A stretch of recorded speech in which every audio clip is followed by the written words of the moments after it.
لوگوں نے تعزیت کی، لیکن اس موقع پر کچھ لوگوں نے بہت منفی کردار ادا کیا۔ میں ایک جوان بیٹے کی میت اٹھا رہا ہوں، اس کو قبر میں اتار رہا ہوں، اور سوشل میڈیا پہ کیا کیا میرے ملک کے انسانیت ہی بھول گیا ہے، اسلام کو پتہ نہیں کیا بنا دیا ہے۔ اسلام تو آتا ہے جب نبی کی زندگی سامنے ہوتی ہے، تو کوئی خوابوں پہ تبصرے کر رہا ہے، کوئی میرے اوپر تنقید کر رہا ہے، کوئی میرے بیٹے کو کہہ رہا ہے مولوی کے بیٹے نے خودکشی کر دی، تم بتاؤ میرے اوپر کیا گزری ہوگی اس سے؟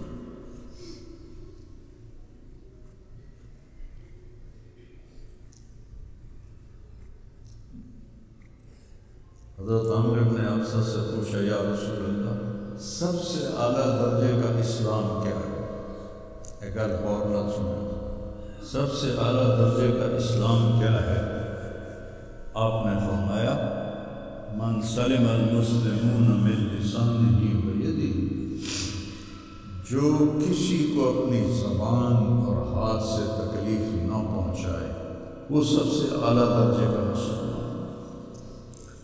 اب یہاں حال یہ ہے کہ دنیا داروں، دین داروں، علماء، ان کی زبانوں سے الفاظ نہیں نکلتے، ان کی زبانوں سے آگ نکلتی، ان کی زبانیں آگ برساتی۔ تو جب زبان آگ برسائے گی تو دل نفرت سے بھرا، لیکن میں نے کہا یا اللہ، میں نے تجھ سے وعدہ کیا تھا کہ میں اپنی وجہ سے کبھی کسی سے نفرت نہیں کروں گا، کسی سے بغض نہیں رکھوں گا، کسی سے قطع تعلق نہیں کروں گا۔ آج مجھے یہ وعدہ پورا کرنے میں زور لگانا پڑ رہا ہے کہ ایک طرف مجھے اپنے بیٹے کی لاش نظر آتی ہے، ایک طرف ان نادانوں کے تبصرے نظر آتے ہیں۔ میں کسی کا نام نہیں لیتا، بڑا بڑا سوشل میڈیا، اور اتنی جھوٹی خبریں، اتنی جھوٹی خبریں، اتنی جھوٹی، زخم پہ مرہم لگاتے ہیں یا نمک چھڑکتے ہیں، اور وہ اسلام سمجھ کے کرتے۔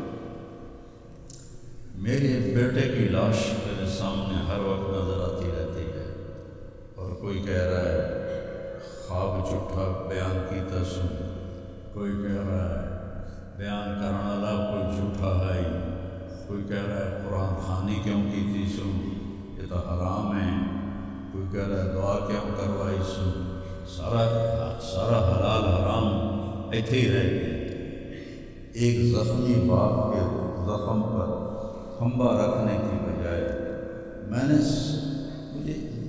بڑے انسان زندگی میں صدمے دیکھتا ہے، ناگواریاں دیکھتا ہے، میں نے بڑی بڑی ناگواریاں دیکھی، لیکن عاصم کی ناگواری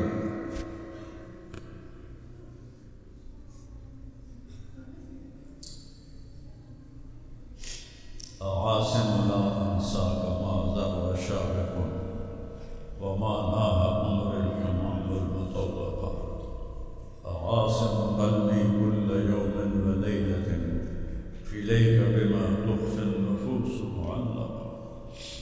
یہ حضرت عبداللہ بن ابو بکر کے اشعار ہیں کہ میں نے تھوڑی تبدیلی کے ساتھ آپ کو ذکر کیے ہیں۔ اے عاصم، جب تک سورج چمکتا رہے گا تیری یاد میرے اندر تازہ ہوتی رہے گی، میں تمہیں کبھی بھلا نہ پاؤں گا۔ اے عاصم، دن ہو یا رات ہو تیری یادوں سے میرا بصیرہ ہوگا، میرا دل تجھ میں دن میں بھی اٹکا ہوا ہے، رات کو بھی اٹکا ہوا ہے۔ یہ اس وقت میری حالت ہے، تو میں اس کانپتے ہاتھ کو دیکھتا ہوں، پھر یہ شعر پڑھتا ہوں، ترکت اباک مرعشۃ یا اللہ، تو نے کس حال میں باپ کو چھوڑا کہ اس کے ہاتھ کانپ رہے ہیں، وَأُمُّكَ لَا تُصِيبُ لَهَا شَرَابًا، اور تیری ماں کا سینہ اتنا گھٹ گیا ہے کہ اس کے اندر پانی بھی نہیں جا رہا، جو سب سے آسانی سے چلا جاتا ہے۔ یہ کیفیت ہو ماں باپ کی.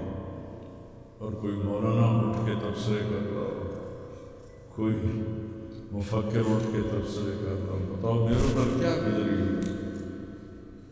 اس لیے میرے نبی نے فرمایا کہ زبان کو روکنا ساری شریعت کا خلاصہ. دین بیان کرتے ہوئے جن کی زبانیں زہر بن جائیں اور شعلے برساں، ان کو بھگتنا پڑے گا. میں نے اپنا حصہ معاف کر دیا. میں نہیں چاہتا کہ یا اللہ، میں نہیں چاہتا میری توبہ کہ میری وجہ سے تیرے محبوب کی کسی امتی پر کوئی تکلیف آئے. میں نے سب معاف کر دیا. لیکن اللہ کا نظام تو چلتا ہے،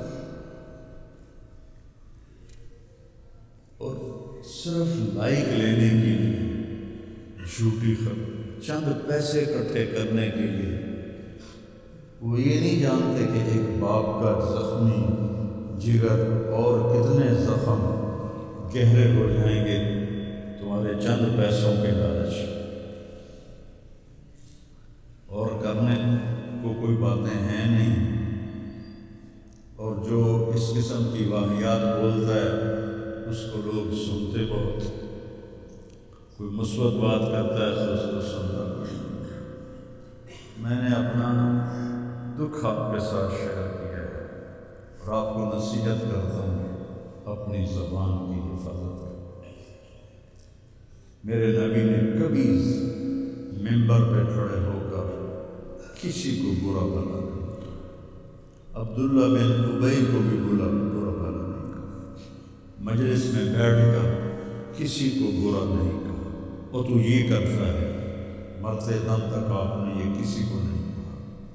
کسی کی کمی بھی دیکھی تو نظریں جھکا لی، اس کی کمی کو اچھالا نہیں.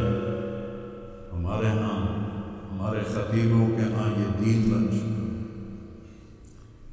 کہ ان کے سامنے میرے نبی کی سیرت نہیں ہے. تو میں آپ کے سامنے ہاتھ جوڑتا ہوں، ویسے بھی کسی کو اپنی زبان سے دکھ نہ دیا کر. چہ جائے ایک جوان بیٹے کی موت کا غم لیے ایک زندہ لاش کر رہی ہو اور اس کو پتھر مارے جائیں اور اس پر اپنے غصے کو نکالا جائے. بڑے دکھ کی بات ہے، بڑے درد کی بات ہے. یہ ہماری قوم کی گراوٹ کی انتہا ہے، گراوٹ کی میں تو اس وقت پاگل تھا جہاں سے مجھے کسی نے جھوٹا خواب بھی سنایا تو میں نے تسلی کی کہ شکر میرا بیٹا، جوان بیٹے کو اللہ نہ تو اٹھانا دے ویلا لکھا، اللہ تو اٹھانا دا ویلا نہ لکھا. تو جو تار سے نکلی ہے وہ تو ہم سب نے سنی ہے، جو ساز میں بھی گزری ہے وہ کس دل کو پتا ہے.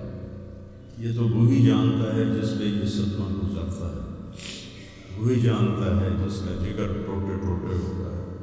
اوروں کو کیا پتا کہ اولاد، جوان اولاد کا، اور میرا بچہ یہ اتنا نیک تھا، کبھی غیبت نہیں کرتا، کبھی غیبت نہیں کرتا، کسی سے نفرت نہیں کرتا تھا، کسی کی غیبت کرنے نہیں دیتا تھا، کسی کی برائی کرنے نہیں دیتا تھا. یعنی اس کی آپ بات سنو کہ یا اللہ جن جن لوگوں نے پاکستان کو لوٹا ہے اس میں جتنا میرا حصہ لوٹا ہے میں نے سب کو معاف کیا. ایسے اخلاق والا بچہ میرا مر جائے اور مجھ پر تان و طنز ہو رہا ہو، قرآن خوانی کیوں کرائی، کوئی کفر کر دیتا ہے، اسلام ہی چوں نکل گیا. یہ دیوبندی بریلویوں نے آپس میں لڑ کے پوری امت کا بھولیا بگاڑ کے رکھا. خطیبوں نے صحیح علماء کی بات نہیں کرتا، خطیب چاہے دیوبندی کے ہوں، چاہے اہل حدیثوں کے ہوں، چاہے وہ بریلوی ہوں، چاہے وہ شیعوں کے ہوں،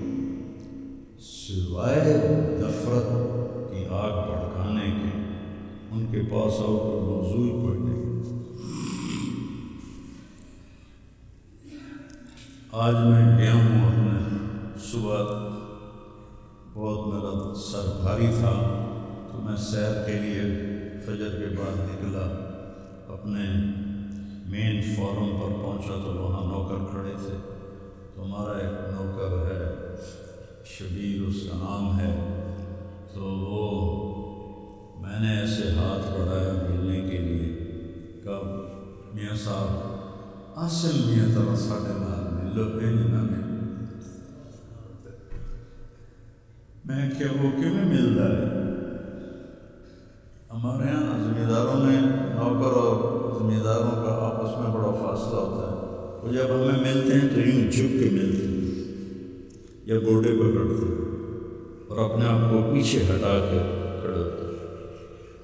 تو شبو نے کہا جی ہم میاں صاحب سے ملتے تھے ایسے ہی جی میں ساڑھے نال ملتے، تو وہ کہتے یار تم لوگوں کو تو ملنے کا طریقہ ہی نہیں آتا، ہاتھ کھولو۔ ان کے ہاتھ کھلوا کے ان کو جو پھڑاتا تھا اور ان کے کپڑوں پہ مٹی لگی ہوتی تھی۔ ایسا میرا بیٹا ہے،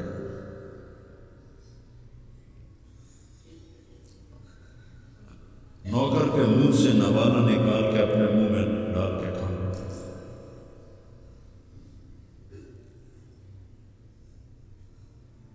کبھی اس کی جیب میں پیسے نہیں ہوتے، جو بھی دیتے وہ ادھر دے دے، ادھر دے دے، ادھر دے دے، ادھر دے دے۔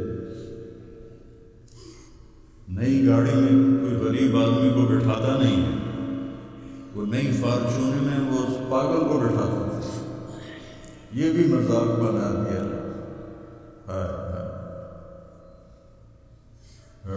دل کی تو ہے نہ سمجھو کشت، درد سے برما آئے کیوں اور تم مجھے اور رلا رہے ہو، اس کو بھی مذاق بنا دیا۔ وہ ابھی بھی زندہ ہمارے گاؤں میں جائیں دیکھنے جا کے دیکھ لو۔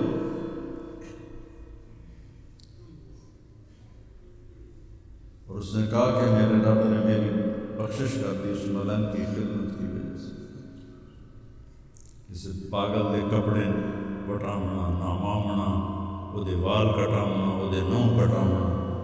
ایک زمیندار دے بیٹھے تھا کوئی سوکھا کا وہ دے ماں پہ مان کر اتنا غریبوں سے اس کو پیار تھا اور سخاوت کوٹ کوٹ کے بڑھتی تھی اور نوکروں کو بھی بھائی کہہ کر بلاتے تھے۔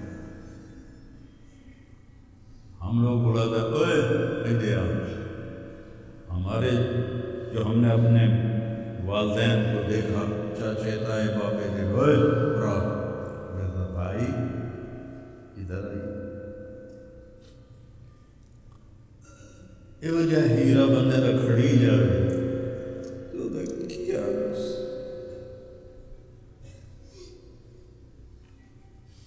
شرم ہی نہیں ہے کم بختن چار رکھے یا سستی شہرت لین واسطے